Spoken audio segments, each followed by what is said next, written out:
तो कहते हैं वेद व्यास जी हमेशा जग कल्याण के लिए कुछ ना कुछ सोचा करते कि मानव का उद्धार कैसे हो, जीव का कल्याण कैसे हो, कुछ ना कुछ सदैव सोचते रहते हैं।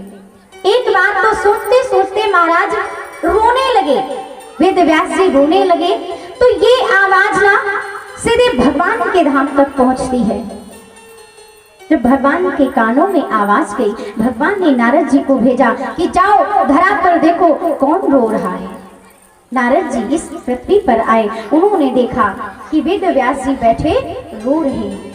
नारद जी ने पूछा आखिर क्या हुआ, आप रो क्यों रहे हैं? कहते हैं ना कि कोई साधारण भक्त रोए, भगवान अपने भक्त का रोना नहीं देख सकते, फिर जब एक संत रोए उसको कैसे देख सकते हैं? कहते हैं संत परम हितकारी,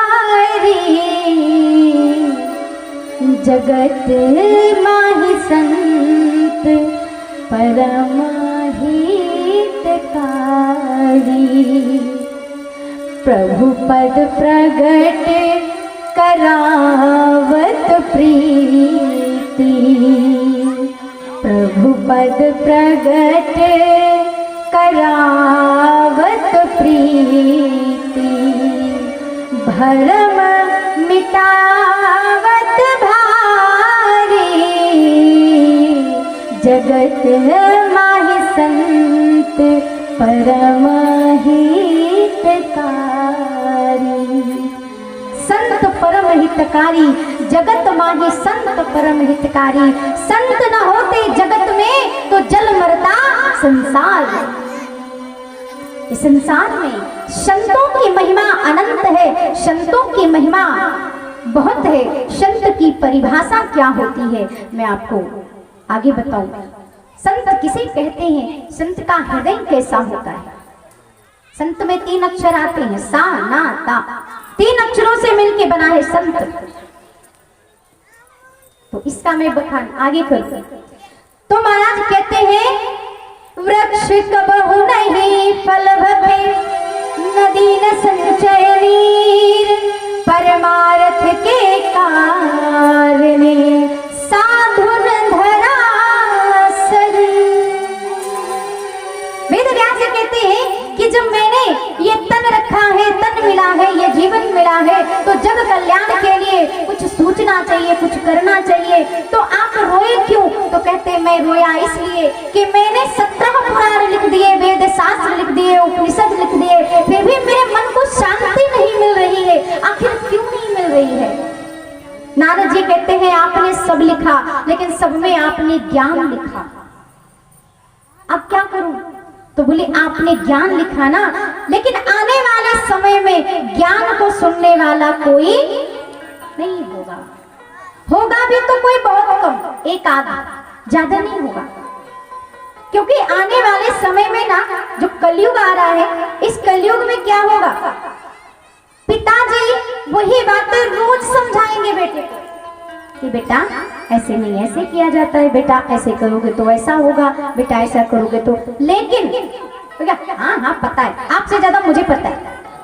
लेकिन जब वही बात कोई दूसरी जगह से कोई व्यक्ति अनपढ़ गंवार भले हो, लेकिन वो आकर के बोल देगा पिताजी आज ना एक बात मेरे को लग गई। कहाँ से लग गई?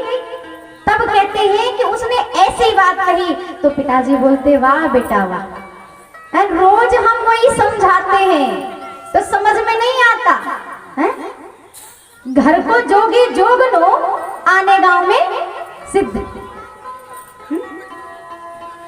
तो कहते हैं कि इस प्रकार होंगे कि कहेंगे अभी तो आपसे ज्यादा हम खुद ही ज्ञानवान हैं, ऐसा समय आ रहा है, तो क्या करूं? तो बोले आप एक अब मेरे कहने पर पुराण लिखिए। वो पुराण कौन सा होगा? श्रीमद् भागवत की कथा। इसमें क्या लिखूं? तो बोले इसमें लिखिए भगवान के पावन चरित्रों का वर्णन कीजिए, जो भगवान के भक्त हुए हैं उनका गायन लिखिए, भगवान की लीलाएं लिखिए। क्योंकि कलयुग में भक्ति होगी, ज्ञान बहुत कम होगा। अभी आप देख ही रहे हैं ना, अभी 2 दिन तक तो केवल ज्ञान की बातें चलती हैं, तो कहीं पर भी हो तो महाराज पहले दिन तो दूसरे दिन भी बहुत कम, फिर आगे जब भगवान का जन्मोत्सव होता है ना, तब से प्रारंभ होता है बढ़ना। क्यों? क्योंकि तब क्या होता है, तब आनंदोत्सव हो जाता है ना, आनंद का दिवस हो जाता है। इसलिए तो कहते हैं कि अब ठीक है, तब महाराज भागवत की कथा जब भगवान लिखते हैं तो उसमें सर्वप्रथम वेद व्यास जी ने सारे ग्रंथों का सार लिखते हैं कि सच्चिदानंद रूपाय विश्वोत्पत्त्यादि हेतवे तापत्रय विनाशाय श्री कृष्णाय वयं नमः। और जो कथा 7वें दिन विस्तार को पाती है, वो कथा वेद व्यास जी ने सर्वप्रथम श्रीमद् भागवत में ये प्रसंग लिखते हैं कि महाभारत का युद्ध समाप्त हो चुका है। महाभारत का युद्ध समाप्त हो चुका है, सारे कौरव मारे जा चुके हैं। वहां पर केवल पांडव और भगवान श्री कृष्ण जी हैं, कुछ वार्तालाप कर रहे हैं। लेकिन उस युद्ध की भूमि में केवल एक ही कौरव जीवित है, वो कौन है? दुर्योधन। अभी दुर्योधन जीवित है, उसके प्राण तन से अलग नहीं हो रहे। क्यों नहीं हो रहे? महाराज इधर अश्वत्थामा आता है, वो कहता है मेरे मित्र, मेरे भाई, सारे तो कौरव मारे जा चुके हैं, अभी आपका किसका इंतजार है? अब आप किसका इंतजार कर रहे हैं? दुर्योधन कहता है मुझे पता है कि सब मारे जा चुके हैं, पर मेरे प्राण तन से निकल इसलिए नहीं रहे हैं क्योंकि मेरी सेना इतनी बड़ी, मेरे 100 भाई, पांडव सिर्फ 5, वो 5 के 5 पांडव आज भी जीवित हैं, उनका कुछ भी नहीं हुआ, उनको जीवित मैं नहीं देख पा रहा, इसलिए मेरे प्राण मेरे तन से निकल नहीं रहे। अश्वत्थामा कहता है तो क्या करो, मेरे लायक कोई सेवा हो, कोई काम हो तो बताओ। दुर्योधन कहता है मैं चाहता हूं कि पांडवों का सर मेरे सामने कोई ला दे तो मेरे प्राण खुशी खुशी स्तन से निकल जाएंगे। अश्वत्थामा कहते हैं बस इतनी सी बात? हाँ ठीक है, मैंने आपसे पहले ही कहा था कि आप मुझे अपना सेनापति बनाइए, पर आपने तब मेरी बात नहीं मानी थी। कोई बात नहीं, ये तो बहुत छोटी सी बात है, इसे मैं तो अभी पूरी कर दूंगा। अंधेरा था, आज पांडव भगवान कृष्ण आपस में कुछ वार्तालाप कर रहे थे कि अब क्या करना चाहिए, राज्य चलना चाहिए वापस, कैसे करना चाहिए, क्या करना चाहिए, चर्चाएं चल रही थी।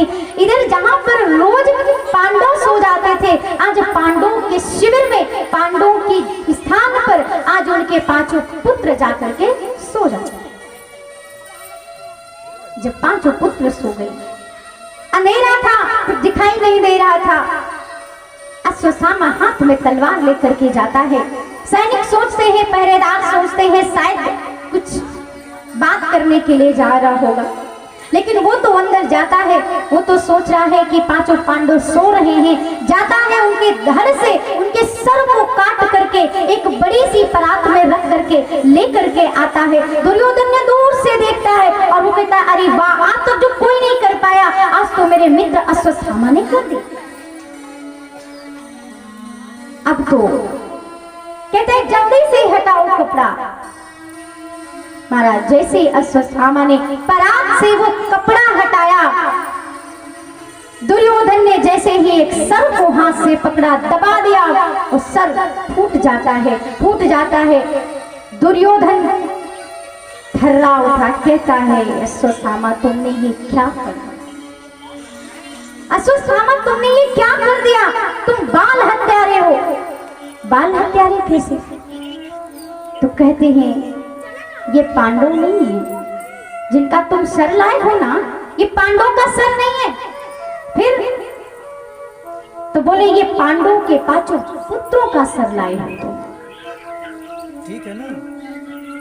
तो और इसके लिए मैं तुम्हें क्षमा नहीं कर सकता, लेकिन तुम्हें भगवान भी क्षमा नहीं करेगा, क्योंकि तुम्हें पता है ना हमारे सारे वंश मिट गया। हमारे वंश को मिटाने के बाद में, मिटने के बाद में अभी जो पिंडदान देने का था ना, तो यही पांचों पुत्र ही तो थे जो हमारे वंश को आगे बढ़ाते, जो हम सबको पिंडदान देते। तुमने तो उनको भी नष्ट कर दिया। अब हम सबको पिंडदान कौन देगा, कौन करेगा, मेरी श्राद्ध कौन करेगा? ऐसा कहते कहते दुर्योधन के प्राण तन से अलग हो जाते। बहुत पसारा मत करो, करी थोड़ी की आस।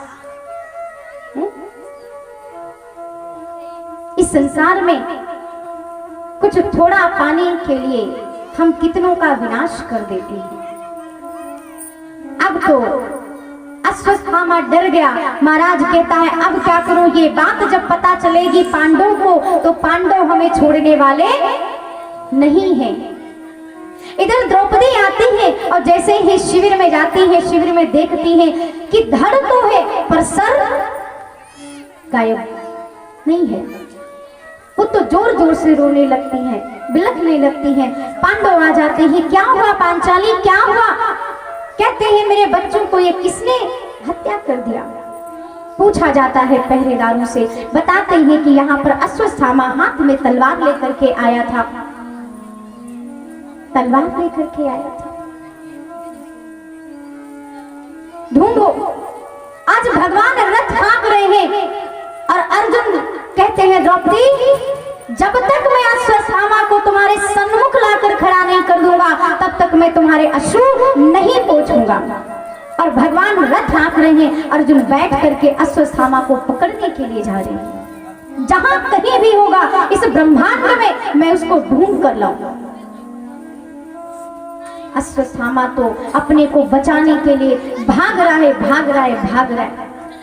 जब देख रहा है कि आज भगवान रथ को हाँकते हुए आ रहे हैं और अर्जुन तीर चढ़ाए मुझे ही पकड़ने के लिए आ रहा है, तो अपने बचने के लिए अश्वत्थामा ने ब्रह्मास्त्र का प्रयोग कर दिया। जब ब्रह्मास्त्र का प्रयोग कर दिया तो महाराज इधर से अर्जुन ने देखा। अर्जुन कहते हैं हे गोविंद, हे ठाकुर जी, ये आपका गोला मेरी ओर चला आ रहा है, ये क्या है? तो भगवान कहते हैं अर्जुन, ये अश्वत्थामा ने खुद को बचाने के लिए ब्रह्मास्त्र का प्रयोग तुम्हारे ऊपर कर दिया है। तो कहते हैं हे प्रभु, अब तो आप ही रक्षा कर सकते हो क्या? मेरा कोई न सा